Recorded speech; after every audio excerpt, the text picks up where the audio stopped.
Hello student, welcome back to my YouTube channel Student Study Point, and I hope that you all are fine.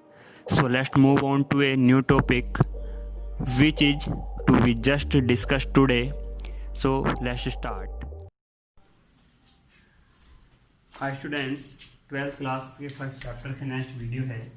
देखिए, इससे पहले हमने बात की थी इलेक्ट्रिक फील्ड की, जो इलेक्ट्रिक फील्ड के बारे में, इलेक्ट्रिक फील्ड लाइन के बारे में, ठीक है, और उसकी प्रॉपर्टीज़ वगैरह के बारे में इससे पहले हमने बात की थी इससे पिछली वीडियो में। इस बार बात करने वाले हैं इलेक्ट्रिक फ्लक्स। तो देखिए, इससे पहले मैं आपको एक बात बताऊँ, क्योंकि यहाँ एरिया का यूज होने वाला है, तो वेक्टर एरिया हमारे पास होता है, ठीक है। यानी जो एरिया का जो हम फिजिक्स में यूज करते हैं वो वेक्टर फॉर्म के रूप में करते हैं। तो वेक्टर फॉर्म के रूप में कैसे जानते हैं, तो आप ये समझ के चलिए कि ये कोई सरफेस है, ठीक है, और इसमें कोई एक छोटा अवयव ले लिया आपने, और इस अवयव को हम बोलते हैं डी ए। क्या बोलते हैं? डी ए, ठीक है। अब इस यही जो डी ए लिया है, यही क्या होगा, इसका परिमाण होगा इस अवयव का, यानी इस अल्पांश क्षेत्रफल का। इससे लंब डाला जाए यदि क्षेत्र जो सरफेस है इससे बाहर की ओर, तो ये क्या होगी, इसकी डायरेक्शन होगी किसकी? क्षेत्रफल के अवयव की, यानी जो वेक्टर क्षेत्रफल आप जिसकी बात कर रहे हैं। और यदि देखिए, डी ए वेक्टर तो ये हुआ वेक्टर फॉर्म के रूप में। अगर एन कैप ये हुआ कि एन कैप इसका एकांक सदिश हो, तो D A into N cap क्या हुआ, एक तरह का वेक्टर फॉर्म हुई किसकी? वेक्टर एरिया की, ठीक है। तो ये आपका क्या हुआ, वेक्टर एरिया है। अब इसके बारे में देखिए, इसके बारे में तो मैंने ज़्यादा केवल डिटेल नहीं बताई, क्योंकि ये तो नॉर्मल से एक वर्ड है, इसके बारे में थोड़ा बताया आपको, क्योंकि यूज होने वाला है। बात करते हैं इलेक्ट्रिक फ्लक्स की। तो देखिए, जो इलेक्ट्रिक फ्लक्स है उसके बारे में नॉर्मल सा केवल मैं सिंपली बता रहा हूँ कि क्या चीज़ है, उसके बारे में डिटेल बताऊँगा। कि आप ऐसे समझ के चलिए कि जब इलेक्ट्रिक फील्ड में कोई एरिया ली जाए, ठीक है, तो उसके एरिया के एकांक जो भाग व एकांक क्षेत्रफल जो हुआ, उसके लंबवत गुजरने वाली जो इलेक्ट्रिक फील्ड लाइन्स होती हैं, यानी विद्युत क्षेत्र रेखाएं हैं, उनकी जो संख्या है वो क्या कहलाती है? विद्युत फ्लक्स कहलाती है, ठीक है। इसका मतलब देखिए, मैंने लिख भी रखा है, इलेक्ट्रिक फील्ड में रखे किसी पृष्ठ के लंबवत, ये लंबवत का साइन है, गुजरने वाली इलेक्ट्रिक फील्ड लाइन की संख्या को उस पृष्ठ से संबद्ध विद्युत फ्लक्स कहते हैं। देखिए, ये तो एक नॉर्मल सी परिभाषा, इसकी डिटेल्स में जानकारी लेते हैं। तो मैंने एक ये सरफेस दे रखा है जो ब्लैक वाले डायग्राम में ब्लैक भाग से रिप्रेजेंटेड है। यहाँ कोई एक पॉइंट है, उसको हम या एक अल्पांश क्षेत्रफल रखा है डी ए, जिसको बोल रखा है। इस भाग पर क्या किया हमने, लंब डाला बाहर की ओर, ठीक है, जो डी ए वेक्टर के रूप में आपको शो कर रखा है, ठीक। अब यहाँ ये जो डी ए वेक्टर है, यदि आपका इलेक्ट्रिक फील्ड से क्या बनाए, थीटा एंगल बनाए, यानी थीटा कोण बनाए, ठीक है, तो क्या होने वाला है कि आप क्या करेंगे, देखिए, इसके अनुदिश इसका जब घटक निकालेंगे, किसका? डी ए वेक्टर का, यानी इस ई वेक्टर के अनुदिश, यानी इस जो इलेक्ट्रिक फील्ड लाइन, जो आपका इलेक्ट्रिक फील्ड है, इसके डायरेक्शन में इसका घटक आप निकालेंगे तो कितना आ जाएगा? डी ए कोस थीटा आएगा, ठीक है। क्या आएगा? D A cos theta. आपको ध्यान हो तो मैं आपको थोड़ा सा रिमाइंड कराऊं, तो 11th में आपने पढ़ा होगा, जो हमारे पास अदिश गुणन होता था, तो A dot B is equal to A vector dot B vector is equal to होता था ए बी कोस थीटा। आपको जो उसका मीन्स बताया जाता है, वो बताया जाता है कि दोनों वेक्टर का परिमाण और उनके बीच के एंगल की कोज्या का गुणनफल क्या कहलाता है? आपका अदिश गुणन कहलाता है, ठीक है। लेकिन उसका रियल सेंस जो होता है वो होता है, मैं आपको बताऊं, तो यदि आपका ये एक वेक्टर हो और ये दूसरा वेक्टर हो, तो ऊपर वाले वेक्टर का नीचे वाले वेक्टर पर जो प्रक्षेप बनता है, यानी छाया बनती है, तो इस छाया का गुणनफल और इस वेक्टर का गुणनफल जो होता है परिमाण का, वो आपका क्या होता है? अदिश गुणन होता है। ये आप ध्यान रखिएगा, ये बहुत कमी से कोई बताता है, वरना सब नॉर्मली कहते हैं कि केवल क्या होता है, परिमाण का गुणनफल और उनके बीच की जो कोण बना, उसकी कोज्या का गुणनफल आपका क्या कहलाता है? अदिश गुणन कहलाता है, ठीक है। तो यहाँ हमने क्या निकाला, इसका वो निकाला, ठीक है। अब डी ए कोस थीटा और ई वेक्टर, ई जो होगा इसका परिमाण, उन दोनों की आप मल्टीप्लाई कीजिएगा, तो आपको जो निकल कर आता है वो निकल के आता है क्या? फ्लक्स निकल के आता है। केवल इस अल्पांश भाग के लिए निकल के आएगा, ठीक है, ध्यान ये रखिएगा। तो इस अल्पांश भाग के लिए निकल के आएगा, तो जब डी अल्पांश क्षेत्रफल है, तो अल्पांश छोटा ही क्या होगा? फ्लक्स लिया हुआ, ठीक है। तो इसलिए E into D A cos theta होगा। अब इसको आप अगर इस फॉर्म आप लिखा हुआ देखें, तो आपको ऐसा लग रहा होगा ई डी ए कोस थीटा, ठीक है। तो ये कैसी फॉर्म हुई, आपने देखा, आपको ध्यान हो तो ए डॉट ए भी कोस थीटा हुआ, तो यानी ए वेक्टर डॉट बी वेक्टर, तो E vector dot D A vector के रूप में, यानी इसको मैंने लिख रखा है।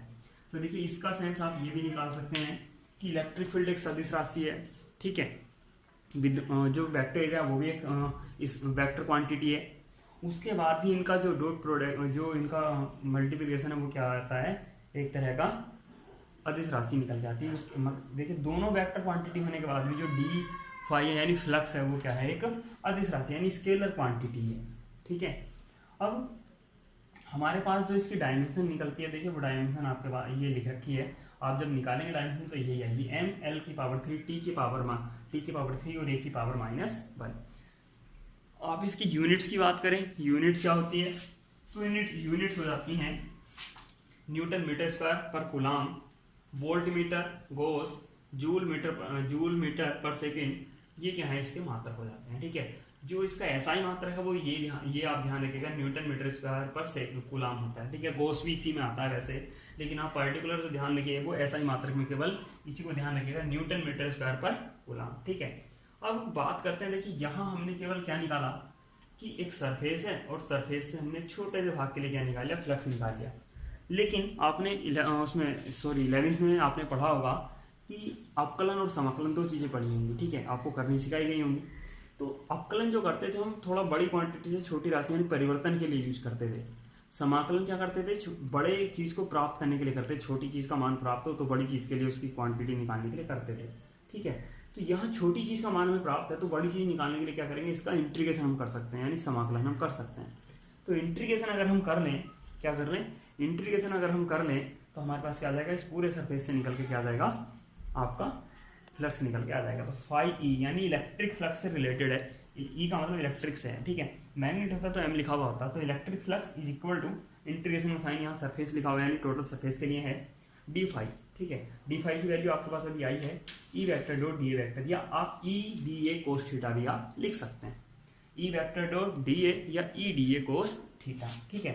तो ये चीज़ आपकी क्या है, एक तरह से आप जब संपूर्ण एरिया से आपको क्या निकालना हो, फ्लक्स निकालना हो, ठीक है। लेकिन आप एक चीज़ और ध्यान रखिए, यदि क्लोज्ड सरफेस आपका है यानी बंद एरिया है, बंद पृष्ठ है आपका, तो बंद पृष्ठ से निकालने के लिए बस यहाँ क्या होता है, एक छोटा सा सर्किल और लगा दिया जाता है, यानी इंटीग्रेशन का साइन तो आप लगाएंगे एक छोटा सा सर्किल इस तरह का लगा दिया जाता है, ठीक है। तो इसको इस तरह से हम क्या करते हैं, ये क्लोज सरफेस के लिए आप इस तरह से निकालते हैं, ठीक। और देखिए इसी के साथ बात करते हैं परिभाषा की ओर, जिसमें क्या है कि विद्युत बल रेखाओं की दिशा के लंबवत एकांक क्षेत्रफल से गुजरने वाली जो विद्युत बल रेखाओं की संख्या वो क्या कहलाती है, फ्लक्स घनत्व कहलाती है। देखिए इसको हम फ्लक्स की जो तीव्रता है वो भी कहते हैं, ठीक है, जो फ्लक्स तीव्रता होती है। अब देखिए बात करते हैं इसके आगे कि जो फ्लक्स की स्थिति है कि जो अब हमारे पास जो विद्युत फ्लक्स है वो कैसे, हम उसकी कुछ कंडीशंस के बारे में और जान लेते हैं।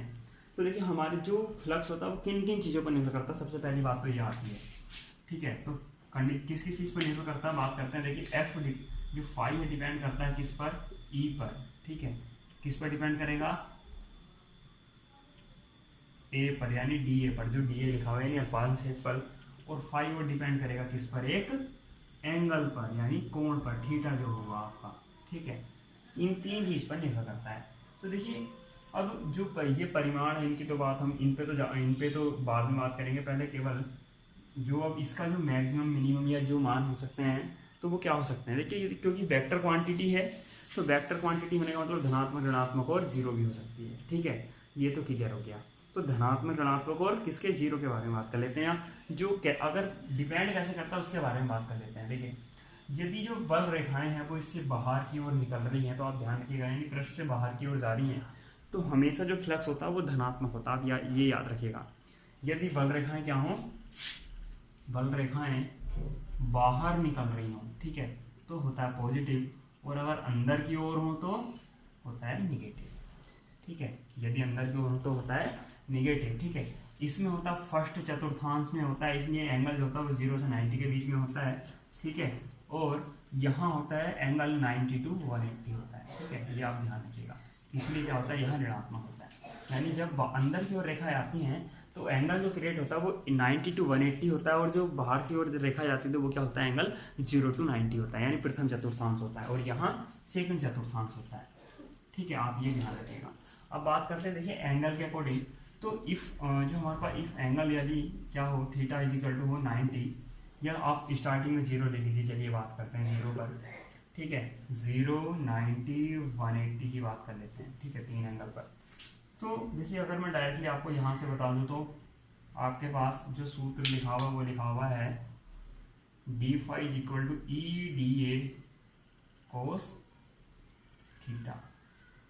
तो आप थीटा की जगह ये वैल्यू डाल के देखिए। तो जब आप 0 रखते हैं, if 0 theta is equal to 0, तो थीटा इज इक्वल टू 0 पर यहाँ वैल्यू कितनी आएगी गिवन, तो यानी जो डी फाई की वैल्यू होगी वो क्या होगी, मैक्सिमम होगी ई इंटू डी ए, ठीक है, क्या होगी मैक्सिमम, क्लियर, डी वैल्यू होगी मैक्सिमम। लेकिन जब आप 90 रखते हैं, क्या रखते हैं, if theta is equal to 90, तो D phi is equal to आ जाता है ई इंटू डी ए, और कोस 90 और कोस 90 की वैल्यू कितनी हो जाती है 0, तो D phi is equal to 0, ठीक है। इसी तरीके से आप 180 रखते हैं, if theta is equal to 180, तो D phi is equal to आ जाता है माइनस के ई इंटू डी ए। क्यों, क्योंकि जो कोस 180 की वैल्यू होती है वो होती है -1, तो इसका मतलब ऋणात्मक क्या होता है, ऋणात्मक फ्लक्स प्राप्त होगा। इसी के लिए देखिए एंगल अगर मैं बनाऊँ तो देखिए ये जो ई वाली लाइन है यहाँ, ठीक है, तो 0 वाले एंगल के लिए जब एंगल 0 होगा तो आप सर्किल इस तरह से बना लीजिए, यहाँ थोड़ा सा डार्क लीजिए जिससे आपको पता लगे कि ये क्या है, इस तरह से बना हुआ है। तो यहाँ से इस तरीके से दोनों ई भी यहीं होगा और ई भी इसी दिशा में होगा और डी ए भी इसी दिशा में होगा। तो यानी एंगल कितना बना, दोनों एक दूसरे के पैरेलल हैं, तो एंगल बना 0। तो एंगल जब 0 होगा तो वो ये वाली कंडीशन है, यानी जब दोनों समांतर हों तो मैक्सिमम क्या होता है, मैक्सिमम आपके पास क्या बनेगा, विद्युत फ्लक्स बनेगा, ठीक है। एंगल क्या बनेगा, समांतर होने पर 0, तो जो फ्लक्स होगा वो क्या होगा, मैक्सिमम होगा, ठीक है। दूसरी चीज़ अब देखिए यहाँ बात करते हैं 90 होने पर। तो 90 की कंडीशन में आप अगर इसी तरीके से आप बनाएं, ठीक है, जैसे यहाँ बना रखा है मैंने ऊपर वाले डायग्राम में, तो ये एक ये हो जाएगा, एक ये हो जाएगा, तो दोनों के बीच में एंगल 90, तो क्या आ जाएगा आंसर निकल के डी फाई 0। 180 के लिए आप यहाँ से ऐसे करके बना लीजिए, तो ये आ जाएगा, एक डायरेक्शन ये होगी तो एक डायरेक्शन आपकी ये होगी, तो आप इसे डी ए ले लीजिए और इसको ई ले लीजिए। तो ये क्या, दोनों के बीच में एंगल कितना बना 180, तो 180 के टाइम पे क्या होगा, फ्लक्स ऋणात्मक होगा, ठीक है।